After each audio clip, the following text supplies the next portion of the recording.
Незвычайная выстава дзеяць у варшаўскай галерэі «Фоксаль». Беларускі мастак з Беластотчыны Лявон Тарасевіч зрэалізаваў сваю двухгадовую задуму і стварыў экспазіцыю, якая называецца «Іерусалім». Эта зала просіцца на такую выстаўку. Яна ёсць тоже арыентована на ўсход. І як бы успамінаючы гэта ўсё, што прайшло, і тое, што 2 гады жыў я ў Иерусалиме, так что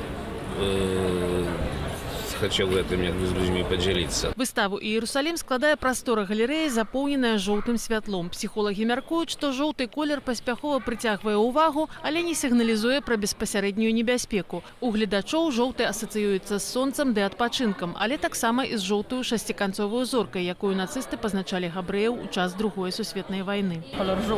Жоўты колер асацыюецца з золатам і з іерусалімскімі купаламі. Але тым, хто займаецца юдаістыкай, прынамсі ў Польшчы, ён не асацыюецца пазітыўна, бо гэта колер жоўтай зоркі. Хацела пабачыць уражанні вялікага майстра ад побыту ў Іерусаліме і думаю, што іх перадае перадусім каларыстыка. Яна проста разліваецца ў гэтай зале. Цудоўна. Некаторыя кажуць, што святло не можа выражаць эмоцыі мастака, але я наадварот лічу, што ў гэтым вельмі шмат энергіі. Гэта энергія 21 стагоддзя. Гэтая выстава гэта крок наперад у галіне мастацтва.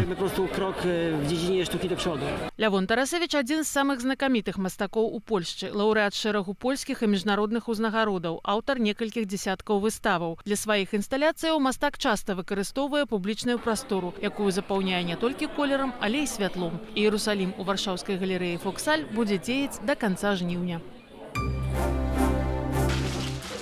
Ад гумкі для валасоў да заплечніка, ад кубка да ты-шорткі. Цяпер і ў Гомлі можна набыць рэчы з беларускаю сімволікаю. Паміж гандлёвым цэнтрам «Сакрэт» і цэнтральным рынкам адкрылася крама «Мроя». Уладальнік лічыць яе не толькі камерцыйным праектам. Цікава нават проста людзям распавядаць, як, што было ў нас у краіне раней.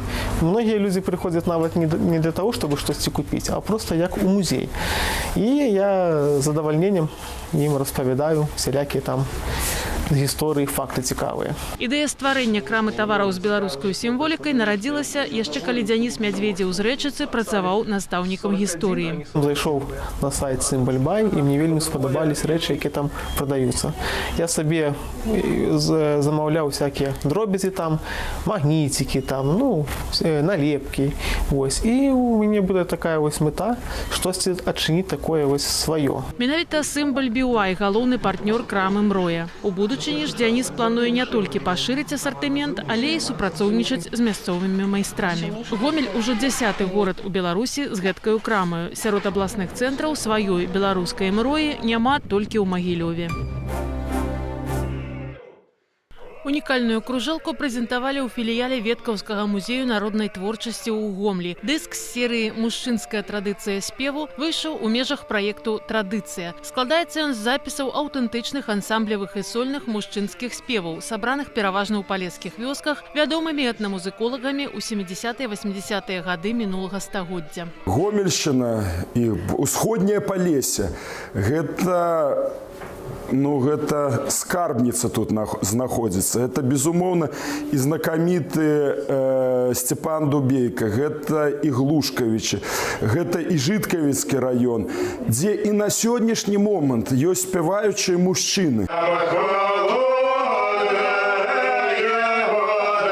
Удзел у прэзентацыі кружэлкі ўзяў гурт «Рада» з Менску, пераемнік традыцыйных спеваў, пачутых падчас экспедыцыяў па беларускіх вёсках.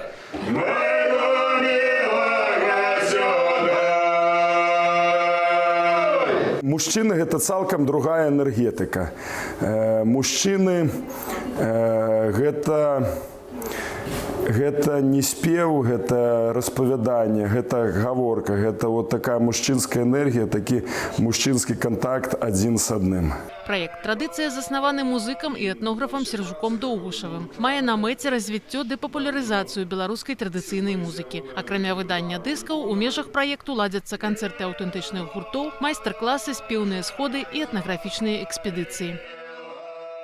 Ірына Дарафейчук, навіны культуры.